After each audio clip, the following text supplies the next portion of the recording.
So we were talking about Kalpa Sutras, and finally Dharma Sutras वो है जिसमें law books, you can say the initial law book started as Dharma Sutras, और फिर वो उसका final compilation हुआ मनुस्मृति में, which remained law book of ancient India. Now later Vedic religion कैसा था लेटर वैदिक फेज में?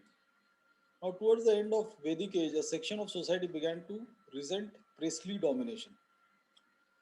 रीजेंट प्रीस्टली डोमिनेशन यानी अब by the end of Rig Vedic phase यानी 500 साल हो चुके थे आर्यंस आए हुए.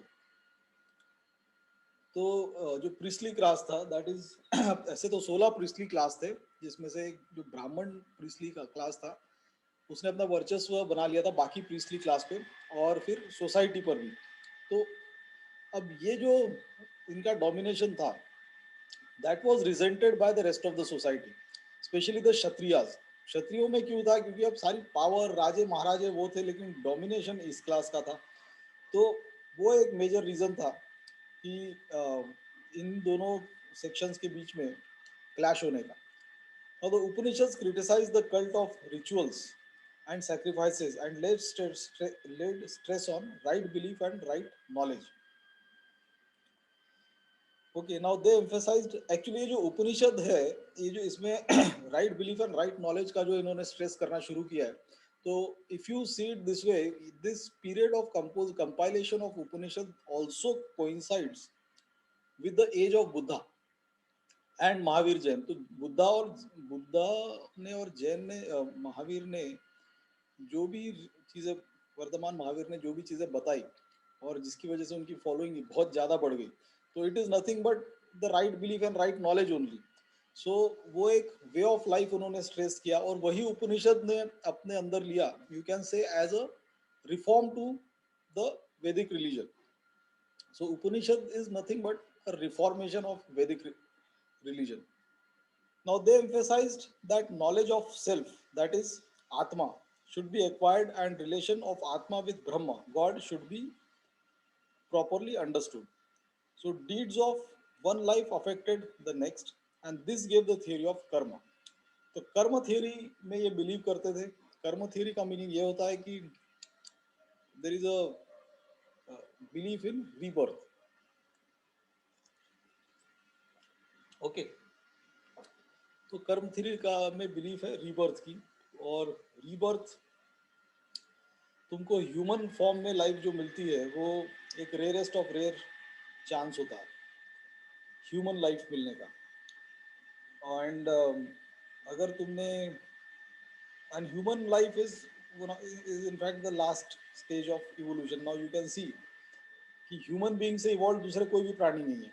ठीक है, होमोसेपियंस जो है ह्यूमन बीइंग्स, उनसे इवॉल्व कोई कोई प्राणी नहीं, उसके आसपास भी नहीं है. तो ये सबसे most evolve form of life है. अब इसके बाद चांसेस यही है कि you will go down in hierarchy, यानी क्योंकि अब जाने के लिए कोई चांस नहीं है. समझ रहे हो? ऊपर जाने के लिए कोई चांस नहीं, क्योंकि इससे इवॉल्व लाइफ फॉर्म पृथ्वी पे कोई है नहीं. सो तुम्हारा नेक्स्ट जो बर्थ होगा वो मतलब 99% क्या 100% ही ये है कि वो इससे लोअर फॉर्म में होगा. ओके, लेकिन उसमें उसमें एक तरीका है कि that you want to get out of this system of life and birth.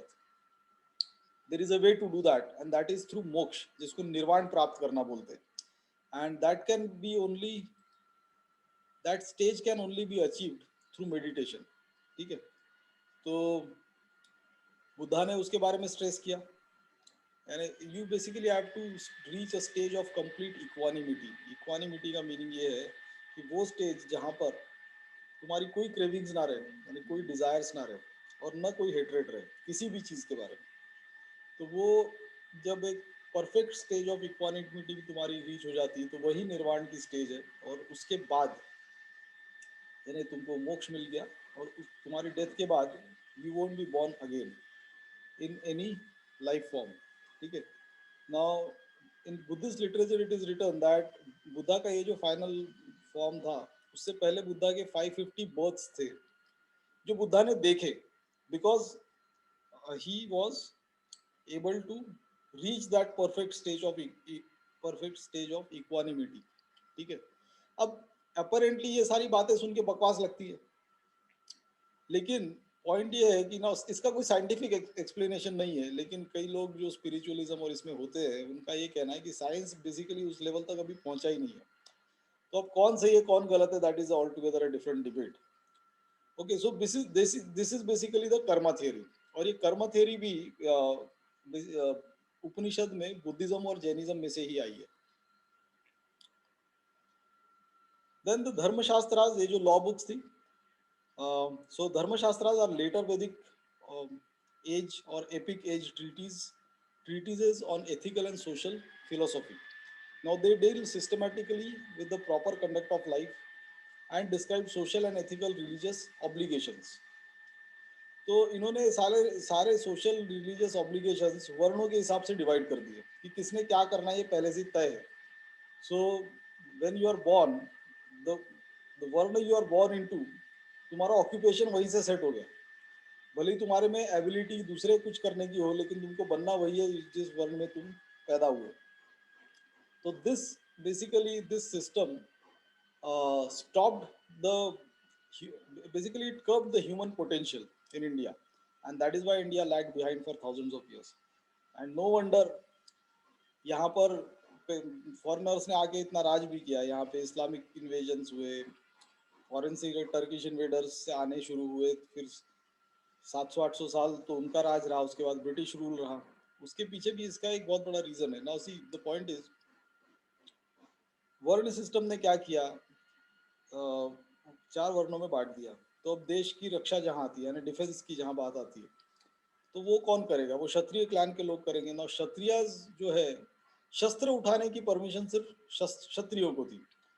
अब क्षत्रिय पॉपुलेशन अगर तुम आज की भी डेट में टोटल इंडिया की पॉपुलेशन का परसेंटेज वाइज देखो तो इट इज 7 और 8%, 7% वगैरह होगी पूरी क्षत्रिय पॉपुलेशन इंडिया की। तो अब 7% पॉपुलेशन, अब ये 7% में सब आ गए, यानी बच्चे बूढ़े औरतें। अब इसमें 50% तो औरतें ही पकड़ लो, ठीक है। फिर जो बचे 50% है, यानी 3.5% या 4%, उसमें से 2% बच्चे और बूढ़े पकड़ लो, तो एबल बॉडीड लोग जो रहेंगे वो 2% लोग रहेंगे। Okay, now it is a simple logic, it is common sense that 2% people cannot defend the rest of the 98% population. Okay, तो शस्त्र उठाने वाले कितने लोग हैं पॉपुलेशन? 100 में से एक या दो लोग। अब ये पूरे के पूरे 100 लोगों की रक्षा कैसे करेंगे? जब अगर कोई इन्वेजन होता है तुम्हारे टेरिटरी पे, तो बाकी लोग तो शस्त्र उठा ही नहीं सकते, उनको परमिशन ही नहीं है, वे इसकी वर्ण व्यवस्था की वजह से। जो उठा सकते हैं वो बहुत कम है। तो it is simple. So no wonder that India was ruled for 1000 years by others. Okay, now the deal now these dharma shastras deal systematically with proper conduct of life and describe social and ethical religious obligations. Now the dharma shastras are in fact another name for smritis, which are the law books written in the shlok metre. So the chief among them are Manav Dharma Shastras, then Vishnu Dharma Shastras, then Yagnavalkya Smriti and Narad Smriti, और फिर मनु स्मृति। तो ये सारी जो law books है, वो उसमें वर्ण व्यवस्था को बहुत अच्छी तरह से कंसोलिडेट किया गया। द मानव धर्म शास्त्र और मनुस्मृति, ये जो मानव धर्म शास्त्र है, इसमें इसका ही दूसरा नाम मनुस्मृति है। Manusmriti is the oldest and most famous. Its author Manu, supposed to be the first king and the first lawgiver. Later on, some minor smritis and commentaries like the Mitakshar were compiled. Now, Mitakshar law or Dayabag law, these are there are some major important laws which are still followed for inheritance. अभी तो खैर उसके ऊपर acts आ गए, Hindu marriage act, and उसमें inheritance वगैरह सब आ गया। But दयाबाग law and Mitakshara law, ये इंडिया के ट्रेडिशनल इनहेरिटेंस और इससे रिलेटेड लॉज थे, और इसको भी ब्रिटिश ने बहुत डिटेल वे में स्टडी किया था, so that they should deliver justice in a proper way through their courts that they had established. Now, these books are not merely accounts of civil and criminal laws of the time, but they also cover all aspects of daily life of the individual. They throw considerable light on the social and political life of the age, of that age. That is the caste system, the ashram life, the economic conditions, um, as also state of professions, art and crafts, then architecture and the working of administration. तो ये कई सारे पहलुओं पर प्रकाश डालते हैं ये धर्मशास्त्र, जिसमें कि मनुस्मृति भी है। देन द पुराणास, ये एक पूरा सेपरेट क्लास ऑफ लिटरेचर है, जिसमें मैंने पहले भी बताया, ये श्रुतिज और स्मृति, ये स्मृतिज में आता है। तो स्मृति में तुम्हारे क्या क्या आते हैं? पुराण आते हैं, तुम्हारे सारे धर्मशास्त्र आते हैं, फिर रामायण महाभारत, ये सारी चीजें आती हैं। तो now the strikingly varied nature of the contents of Puranas seem to be the result of diverse material tales, anecdotes, songs and ballads, traditional lore etc. ठीक है, तो सारी जो मतलब कई सारी कहानियां, गाने, आरतियां और वो सारी फोक टेल्स, ये सब पुराणों में आता है। तो ऐसे 18 पुराण है। Now these include mythology, cosmology, various legends, genealogical accounts, folk beliefs, law codes and miscellaneous topics. तो ये जितने भी चीजें पुराणों में है, ये कोई हिस्टोरिकल फैक्ट्स नहीं है, ये सारी मनगढ़ंत कहानियां हैं। इसमें लॉ बुक्स भी आ गई। तो लॉ बुक्स भी तो मनगढ़ंत, यानी लॉ भी तो ह्यूमन बीइंग्स ही बनाते हैं ना, they don't exist in nature. यानी नेचर के लॉज साइंस में आते हैं, लेकिन जो ऐसे लॉज है वो तो ह्यूमन बीइंग्स ने बनाया। Then the Puranic literature is thus a unique outcome of the ever continuing synthesis of various socio-economic formation operative between 5th century BC and the 12th century AD. Every edition in the Puranic literature brought in its terrain numerous new deities and images and temples, pilgrimages and vows, sects, etc. तो कई सारे भगवान तो इन पुराणों की वजह से पैदा हुए, पुराणों में से आए हैं कई सारे भगवान। यानी उनकी बिलीफ्स शुरू कैसे हुई? क्योंकि वैसे पुराणों में उसकी रचना की गई और फिर वो आए। यानी भगवान थे इसलिए पुराणों में लिखे गए, ऐसा नहीं था। पुराणों में थे इसलिए उनको लोगों ने मानना शुरू किया। It was the other way round. ठीक है। Now the change in the mode of worship from sacrifice to worship of idols, visual appeal of the deities as against the worship of ideas, the fact of idol worship being more satisfying than yajna or sacrifice, revulsion to the violence and bloodshed involved in animal sacrifice, all these explain the socio-religious economic transformation taking place in the Aryan society. तो ये जो सारा socio economic transformation Aryan society में चल रहा था, इस पे एक मेजर इम्पैक्ट बुद्धिज्म और जैनिज्म की वजह से आया।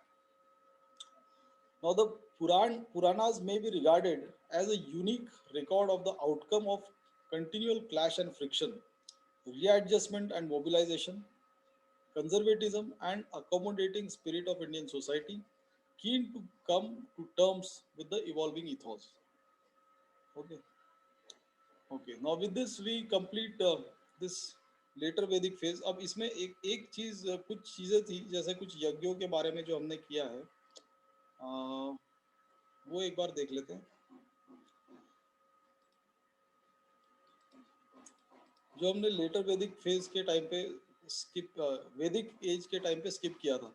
तो जैसे सम इम्पोर्टेंट रिचुअल्स जो नए उभर के आए लेटर वैदिक फेज में, वो कुछ ये थे: राजसूय यज्ञ, अश्वमेध यज्ञ और वजपेय यज्ञ। तो राजसूय यज्ञ जो है वो क्यों किया जाता था? So it was basically to assert the king's influence. Now the king's influence was strengthened by these rituals. He performed this sacrifice, which was supposed to confer supreme power on him. Then Ashwamedh Yajna. Now the king performed the Ashwamedh, which meant unquestioned control over the area in which the royal horse ran uninterrupted. The ceremony lasted for 3 days, at the end of which the horse sacrifice was performed. तो उस horse को भी actually मार दिया जाता था। एक घोड़ा, एक बड़ा राजा अपना घोड़ा आसपास के एरियाज में दौड़ाता था। तो उस घोड़े को आसपास के राजाओं ने अगर रोका, इसने रोका, तो इसका मतलब ये है कि तुमने इसके साथ पंगा ले लिया, यानी इसको तुम, इसकी अथॉरिटी नहीं मानते हो। उस किंग ने, जिसने राजा ये घोड़ा भेजा है, उसकी अथॉरिटी तुम यहाँ पर नहीं मानोगे। So then the king would attack you.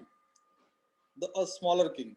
Okay, it is basically to assert control. तो वो घोड़ा जहां जहां अनइंटरप्टेड भाग रहा है, इसका मतलब उन्हें रियाज ने सबमिट कर दिया हमको. अगर किसी ने उसको रोक लिया तो इसका मतलब यह है कि उसने इससे दुश्मनी मोल ली, वो इसका दुश्मन है, and his territory is liable to be attacked. Okay, then Vajapeya यज्ञ जो था, ये था किंग परफॉर्म वजपेय यज्ञ. इसमें बेसिकली चैरियट रेस होती थी, और चैरियट रेस वो ऐसी होती थी कि जिसमें जो किंग की चैरियट होती, जब का जो घोड़ा होगा या घोड़ा गाड़ी, उसका जीतना कंपलसरी था. So the match was already fixed, you can से. The king performed the Vajpayee or chariot race, in which the royal chariot was made to win the race against his kinsman. It was a case of match fixing. The ritual lasted for 17 days and was believed not only to restore the strength of the middle-aged king but also to elevate him from the position of Raja to that of a Samrat. Okay. Now there are some types of marriages that are mentioned in the later Vedic text. तो 8 type के marriage का mention किया गया है. तो उसमें ब्रह्म, देव, अर्श, प्रजापत्य, गंधर्व, असुर, राक्षस और पैशाच.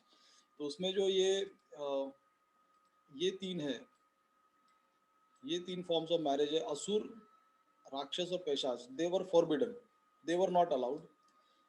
And in fact Gandharva marriages were encouraged.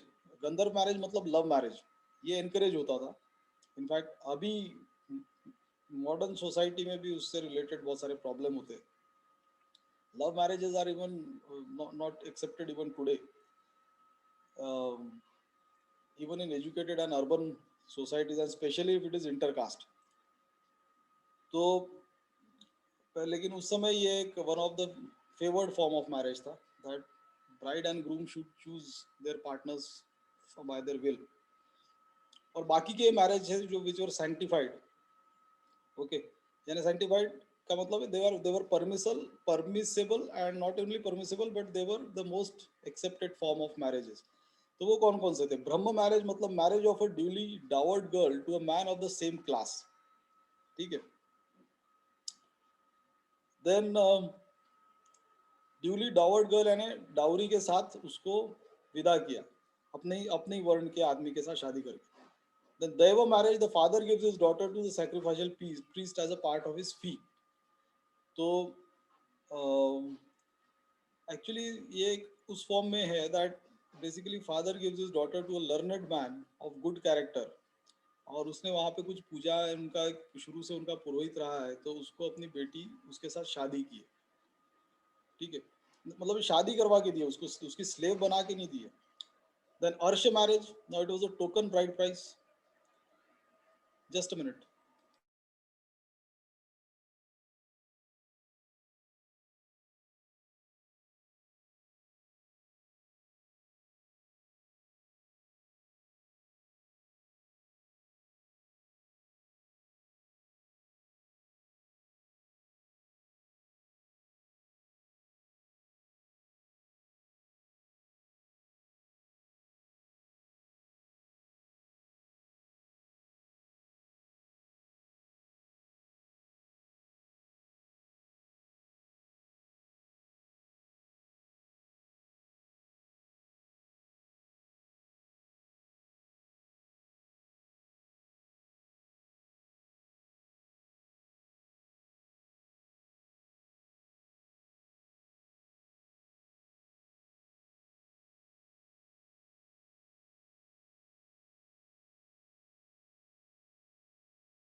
So this was Deva marriage. Then Arsha, a token bride price of a cow or a bull was given in place of a dowry. Then Prajapatya marriage, the father gives the girls without dowry and without demanding a bride price. So this was a Prajapatya marriage. यानी इस type के भी marriages उस समय थे. Gandharva marriage, marriage by consent of the two parties, that is the love marriage. Asura marriage, अब ये सारे marriage they were frowned upon, they were not permitted. Asura मतलब क्या है? Marriage in which the bride was bought from her father. It was looked down upon in with disfavor by all sacred texts, though Arthashastra allows it without criticism. Then Rakshas marriage, marriage by capture, was practiced specially by warriors. तो ये एक common practice ही रहती थी. तो हम वो तो दुनिया में हर जगह ही रहती थी दैट जो भी अटैकिंग आर्मी रहती थी वो हमेशा उस एरिया से औरतों को कैप्चर करके लेके जाते थे. सो this practice always prevailed.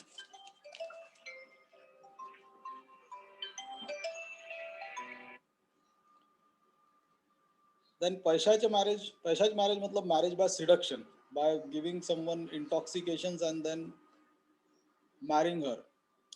तो ये जो तरीका, तो ये जो तीन मैरिजेस है, ये जितने भी सेक्रेट टेक्स्ट है उसमें ये अलाउड नहीं थी, लेकिन बाकी की पांच ये थी. So there are total 8 forms of marriages. Okay.